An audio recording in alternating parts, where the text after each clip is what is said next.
अस्सलाम वालेकुम दोस्तों, जिम्बाब्वे ने पाकिस्तान को पहले वनडे मैच में 80 रन से हरा दिया है। और कुछ मैंने पाकिस्तानियों को सुना है कि वो ये कह रहे हैं कि जनाब बारिश हो गई, बारिश की वजह से पाकिस्तान डकवर्थ लुइस सिस्टम के तहत ये मैच हारा। हमारे 20 ओवर्स में 60 रन के ऊपर 6 मुस्तनद बल्लेबाज वापस पवेलियन जाकर आकिब जावेद साहब के साथ ड्रेसिंग रूम में बैठ गए थे। हमारी 6 विकेटें गिरी हैं 60 रन के ऊपर, वो भी जिम्बाब्वे के खिलाफ। और हमारा रन रेट कितना है? शायद 2.89 20 ओवर्स में, 20 समथिंग ओवर्स में आप 60 रन बना रहे हैं। आप ये क्रिकेट खेल रहे हैं क्या? वैसे रिजवान ने पाकिस्तान क्रिकेट टीम का ये हाल कर दिया है। वो यहाँ ऑस्ट्रेलिया में थे तो उनसे हर मैच के बाद प्रेस कॉन्फ्रेंस में मैं अक्सर ये सवाल करता था कि रिजवान क्या सीखा है आपने, क्या अखज़ किया आपने इस टीम का। उन्होंने कहा कि जी बस अपना स्टाइल है, अपने स्टाइल के साथ खेलते रहेंगे। भाई कौन सा स्टाइल है? ये मैच हारने वाला स्टाइल है।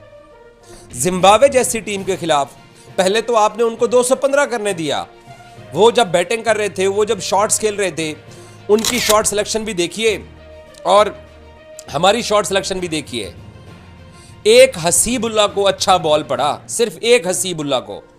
बाकी हमारे जितने भी बल्लेबाज हैं वो अपने उसी पुराने अंदाज के अंदर आउट हुए जो उनका हमेशा से अंदाज होता है। एक एक करके अगर आज हमारे इन सुपरस्टार्स, जो फ्यूचर के सुपरस्टार्स हैं, इनकी परफॉर्मेंस का जायजा लें। अब्दुल्ला शफीक साहब लेग स्टंप के ऊपर जाती हुई गेंद को छेड़ रहे हैं। भाई तेरे से नहीं खेली जाती लेग स्टंप पर गेंद को, तो तू उसको मत छेड़, मत खेल, अपना विकेट तो ना गवा। अपना विकेट थ्रो करके आप भाईजान चले गए हैं। यहाँ एडिलेड में आपकी एक इनिंग्स अच्छी आ गई और अब उससे क्या है कि अब हम मजीद कितने साल तक हम इसी तरह के ब्लंडर देखते रहेंगे। तो दुनिया के बाकी जो बल्लेबाज हैं उनकी परफॉर्मेंस भी देखें और हम अपने बल्लेबाजों की परफॉर्मेंस देखें तो कितना वाज़ेह फ़र्क दिखाई देता है। साइम अयूब साहब, वो 6 महीने बाद कोई एक अच्छी इनिंग्स आ गई और उससे हम सब ने कहने वाह वाह वाह, नो लुक शॉट वाले बल्लेबाज आ गए। वो जायसवाल इंडिया का आपका हम उम्र है, वो किस तरीके से बैटिंग करता है उससे बैटिंग थोड़ी सीख लो। लेकिन नहीं, हमने क्योंकि सीखना नहीं है, हमने उसी पुराने तर्ज के ऊपर चलना है जो हमारा एक अरसे से अंदाज रहा है। हमने उसी तरह से बैटिंग करनी है। सलमान अली आगा ऑस्ट्रेलिया के खिलाफ वनडे सीरीज में भी नाकाम रहे, ऑस्ट्रेलिया के खिलाफ T20s में भी नाकाम रहे।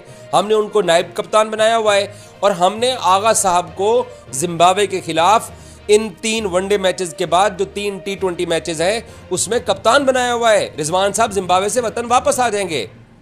और वैसे मैं आता हूँ बाबर को रेस्ट करवाने के ऊपर और अब उसको इमाम उल हक और फ़खर जमान को टीम में शामिल ना करने के ऊपर।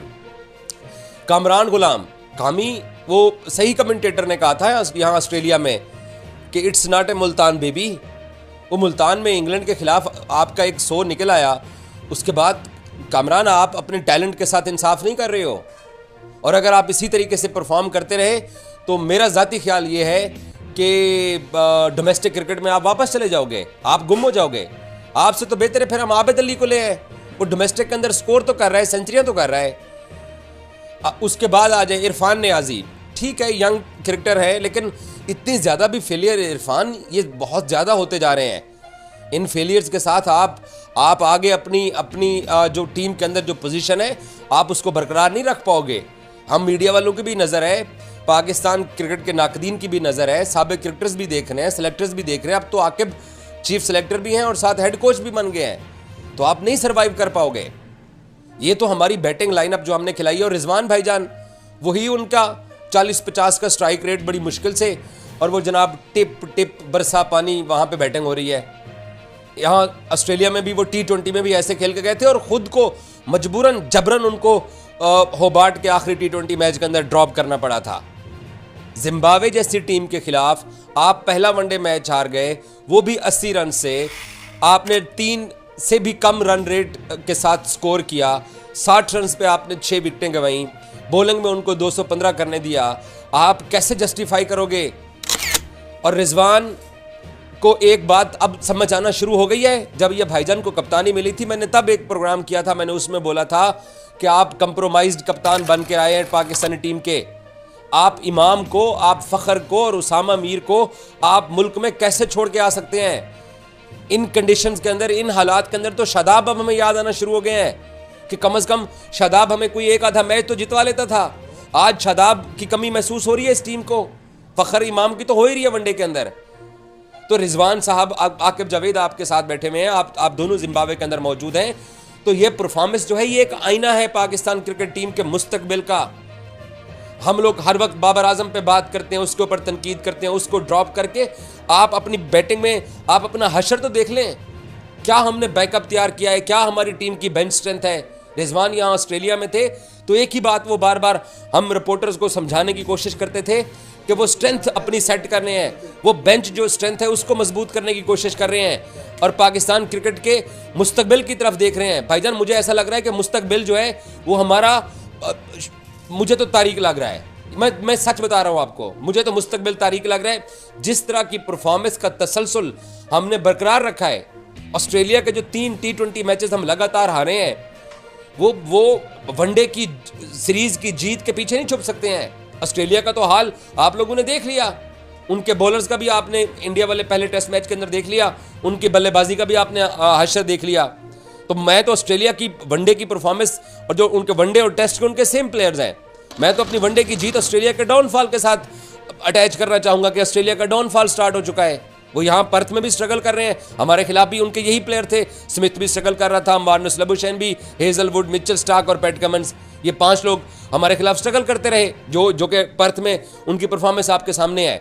हमने कुछ नहीं सीखा, हम उल्टे कदमों पे चल रहे हैं। मोहम्मद रिजवान को पाकिस्तान क्रिकेट बोर्ड ने कप्तान बनाया था जीत के लिए। क्रिकेट में या स्पोर्ट्स के अंदर आपको जीत चाहिए होती है। किसी भी खेल में आप मैदान में जीत के लिए उतरते हैं, ये अच्छा खेल खेलने, तजर्बा करने, बेंच स्ट्रेंथ चेक करने, अपना बैकअप चेक करने, ये कोई नहीं उतरता, जीत के लिए आप उतरते हैं। और जीत लगातार 4 मैचेस आप यहाँ पे हार गए हैं, 4 मैचेस, ये कोई मजाक नहीं है। पाकिस्तान क्रिकेट के साथ हर दौर के अंदर सेलेक्टर आ जाएं, टीम डायरेक्टर्स आ जाएं, जो भी आते हैं तजर्बा करते जाते हैं। आपकी जब डोमेस्टिक के अंदर इतने गट्स नहीं है उन प्लेयर्स के अंदर, तो फिर आप अपने सीनियर्स को क्यों ड्रॉप कर रहे हो।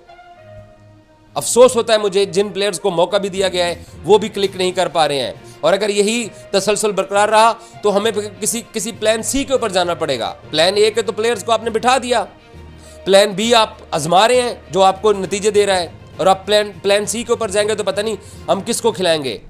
अफसोस हुआ आज पाकिस्तान के 60 के ऊपर 6 विकेटें, वो भी जिम्बाब्वे के खिलाफ गिरती हुई देख के। और आज जिस तरीके से जिम्बाब्वे ने हमारे बल्लेबाजों को आउट किया है, उनका पैशन देख के, उनकी एनर्जी देख के, मुझे आगे भी हालात अच्छे दिखाई नहीं दे रहे हैं। मैं सीरियसली बात कर रहा हूँ, मुझे नहीं अच्छे हालात आगे दिखाई दे रहे हैं, क्योंकि हमने जिस तरीके की पैथेटिक क्रिकेट खेली है। अगर यही परफॉर्मेंस का म्यार बरकरार रहा तो भाईजान हम सब ने फिर रोना धोना शुरू कर देना है। चलें, पहला मैच गुजर गया है, देखते हैं आगे क्या हम करते हैं अपनी गलतियों से। मुझे तो इस बात की हैरानी होती है कि यार हम अपनी गलतियों से सीखते ही नहीं है। गलतियों से सीखना चाहिए।